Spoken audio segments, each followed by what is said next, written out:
Good afternoon, everyone, and welcome to a new episode of Capitol View, a production of the Daily Journal and djournal.com, where we talk about politics, state politics in particular, what's going on down at the Capitol in Jackson. I'm Brad Locke, your host, along with Bobby Harrison from Jackson. Bobby's the Capitol Bureau reporter for the Journal, and we're doing this show every Monday afternoon during this current legislative session. So welcome in. Thanks for tuning in. We're going to spend a few minutes talking about what's going on in Jackson. Bobby, how you doing?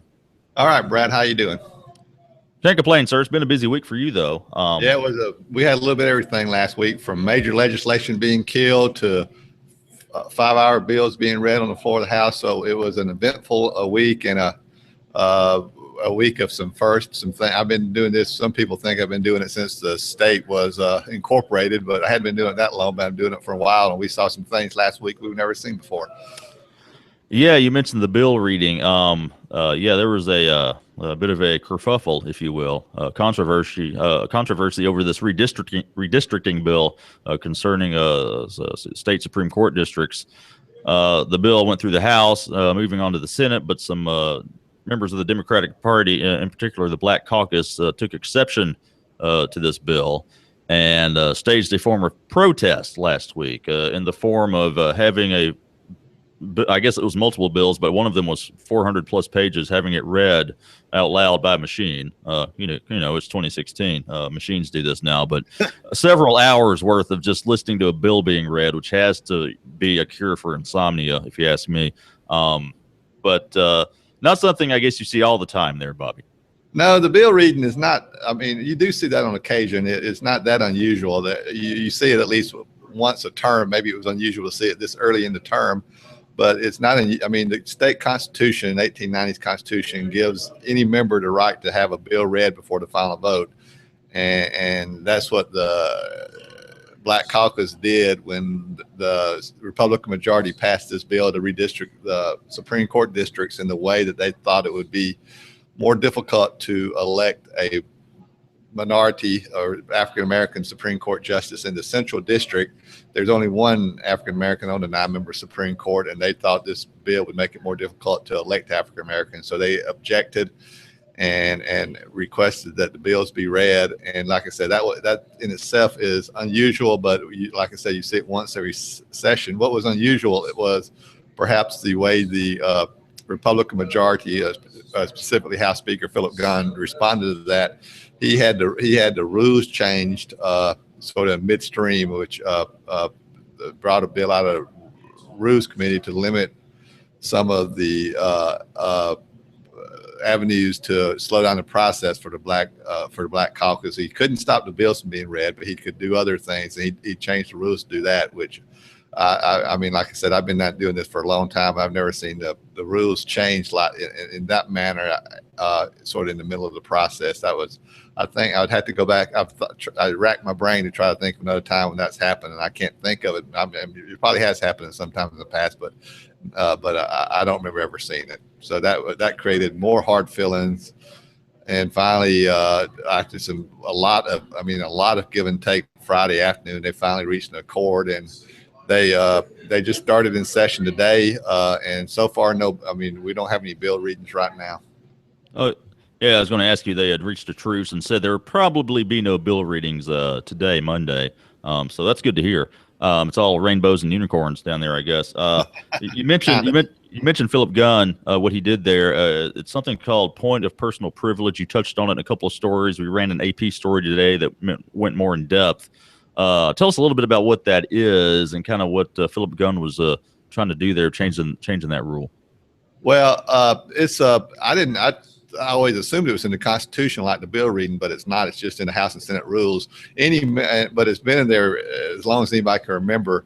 And essentially, what it does is any member can, if that member feels his or her integrity had been impugned in any manner, the member can request a point of personal privilege and go to the well of the House and respond to that.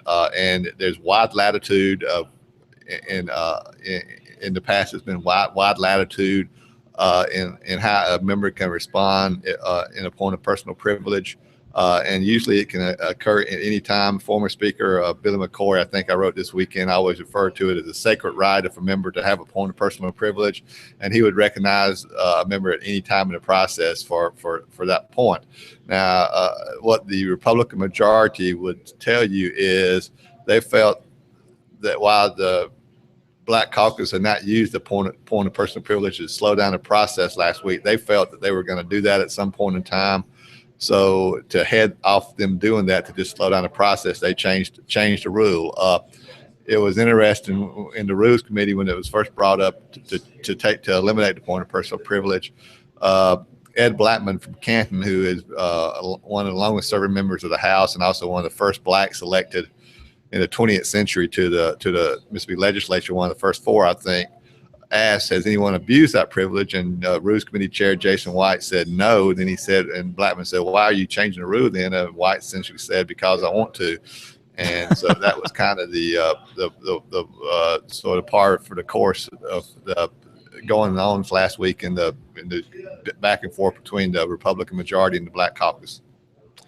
That bill that we speak of, the redistricting bill, Bobby, Republicans say it's to account for population shifts in recent years. Obviously, like you said, a lot of the Democrats, in particular the Black Caucus, see it as perhaps hurting the chances of having more African Americans elected to the state Supreme Court. This bill's made it through the House, and now it heads to the Senate. You got any kind of feel on how it may fare in the Senate? Well, that's the $64,000 question, Brad. Probably the most what really started the contention really ramped up the contention last week was the bill was passed late Wednesday afternoon, and there was obviously some hard feelings at that point. The first bill was requested to be read was that bill, but it was only like a 10, 12-page bill, so it didn't take long to read. And after it was read and approved by the Republican majority, it was held on what was called a motion to reconsider, which means that it can't leave the House chamber until that motion to reconsider is tabled. Now, the Republican majority comes in Thursday morning, and one of the first things they do is table that motion to reconsider and sends the bill directly onto the Senate. So the House doesn't have any control over it anymore. Now, if the Republicans if Speaker Gunn was trying to head off the fight, he might have wanted to hold on to that bill for a few more days to try to negotiate. But essentially, the bill was out of his power when the motion to reconsider was tabled, and now it's in the control of Lieutenant Governor Tate Reeves, who presides over the Senate. And while this was not explicit in this whatever the accord was reached Friday afternoon, there's a thought that some way, I would say this, right to this House session adjourned Friday, the members of the Black Caucus and some other people were walking down to Lieutenant Governor Reeves' office, where presumably they were asking him to some way make send a bill to a committee where it would die, or to not allow the bill to be taken up. And so some way, while you're never going to hear it said that Speaker Gunn asked Lieutenant Governor Tate Reeves to kill the bill, and in this case, I don't think he did, but there were some explicit understandings that perhaps this bill is going to die in the Senate, and so that was part of the accord that was reached Friday afternoon. We'll keep an eye on that one, Bobby. Another controversial bill I want to talk about, and this news came down early last week, so I believe most people are familiar with it, but would like to touch on it anyway. I think it was last Tuesday. Bills had to come out of committee. That education voucher bill that was a very hot topic, something a lot of Republicans supported, ended up dying in committee, which was a bit unexpected, wasn't it, Bobby? Yeah, it was, but apparently not enough. It appears not enough Republicans supported the bill, Brad. It passed the Education Committee and was double referred also to the Appropriations Committee, and it died in the Appropriations Committee when the chairman, Herb Frierson, who, by the way, was one of the co-sponsors of the bill, canceled a meeting without holding a vote on the bill. And the understanding is that there was not enough votes in the Appropriations Committee to pass it. So instead of having the vote, he just let the bill die by not holding a meeting. And that was, of course, the voucher bill that would have allowed state funds to have been spent to send students to private schools throughout the state.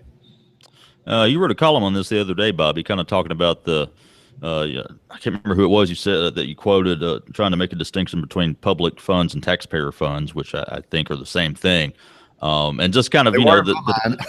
yeah, and just the taxpayer money, you know, supposed to be intended to better the community you live in as a whole. And with the voucher bill, obviously that money could go outside of the community. So, and just kind of wanted to see if you had any thoughts to expand upon that from that Well, column I you just wrote. kind of wrote a column, partially tongue in cheek, but not so much tongue in cheek. You know, taking this to a logical conclusion, I may decide, that I would rather go to the library in the one county over from my county, so county where I live. So maybe my share, the taxes that go towards support the library could go to the county one to the library one county over. Then I kind of got to thinking, Cracker Barrel has those books on tape. And I do like biscuits and gravy, so I could take my money and go to Cracker Barrel and get an audio book, and then get some breakfast at the same time. But obviously, I was not being completely serious in that column. But I think I hope I made my point. I think you did, Bobby. So we got a new week here. Going to be some action down there in the legislature. What can we kind of expect this week? I know we've got a deadline Thursday, don't we, to get bills out of That's the right. House? Thursday is the deadline for the bills to pass out of the committee where they originate. I mean, not out. I'm sorry, out of the chamber where they originated. It's essentially the House and Senate each has to clear the calendar of the bills that passed out of committee and are now on the calendar to be considered by the full chamber. And of course, the House is way behind. They got about 200 bills to take up and by Thursday afternoon. So they're going to be busy this week trying to take up those bills. All right, Bobby, now time for this regular segment we do every week. Three things of note from down there in the Capitol: most impactful legislation, most impactful lawmaker, and strangest occurrence at the Capitol. Always weird things going on down there in Jackson. Let's start with the most impactful bit of legislation from this past week. Well, considering it's the consternation that it caused, Brad, I would have to say the aforementioned Supreme Court redistricting bill. Pretty much cost the House 2 days of operation, and so that would be the most impactful legislation. Most impactful lawmaker. Well, I'm gonna say two if I could. Mark Baker, Judiciary Aid Chair, was the author of the Supreme Court legislation. He was the one pushing that, and so he helped slow the process down. And also, I'm going to say Ed Blackman, who I also mentioned earlier. He is not a committee chair any longer, and he's not technically head of the Black Caucus. But in a lot of ways, he led the fight for the Black Caucus to try to do something about that bill. He was on the Rules Committee, so he knew the point of personal privilege was going to be taken away. So before they could take it away, he got up and gave a very moving speech. Everybody in the chamber, Republicans and Democrat, were listening as he just talked about his life as a attorney fighting to end segregation and some of the physical assaults he encountered and just his life. And it was I guess it didn't change any votes, but it did cause people to think. And Blackman has been here since the early 70s and very successful attorney. And sometimes he's not at the forefront of the fights any longer, leaving that maybe to some of the younger members. But he proved this last week when things got tough, he was still perhaps the primary leader of the Black Caucus, even though he doesn't have that title any longer. And finally, Bobby, the strangest occurrence to happen in Jackson this past week. Well, going back to that fight, to me, there were several things that had never seen it happen before. But the most unusual thing, or perhaps maybe the most dangerous thing, was with the bills what few bills were taken up. The Republican leadership decided that if the bills were going to have to be read, they were going to move what you call the previous question, which limits debate. It doesn't cut off debate, but it puts a very specific limit on debate, 10 minutes for each side. And they did that. And so I thought when they did that, they would actually still explain the bill from the well of House as a custom. They had plenty of time to explain the bill, so members would know what they're voting on. But instead, they just moved the previous question and then moved for a vote on the bill, and they passed the bill. With a lot of cases, I've asked several members on some bills what this bill did that they just approved, and they didn't know. So that may not surprise some people, but a member always has an opportunity to learn about the bill because it's explained from the well by custom, but these bills were not. So members were kind of voting in the blind. All right, Bobby, good stuff as always. And thank you all again for tuning into this episode of Capitol View. Again, it's every Monday around 2 o'clock. A little bit later today. We had some technical difficulties, but Chris Kiefer, producer, he figured things out over there.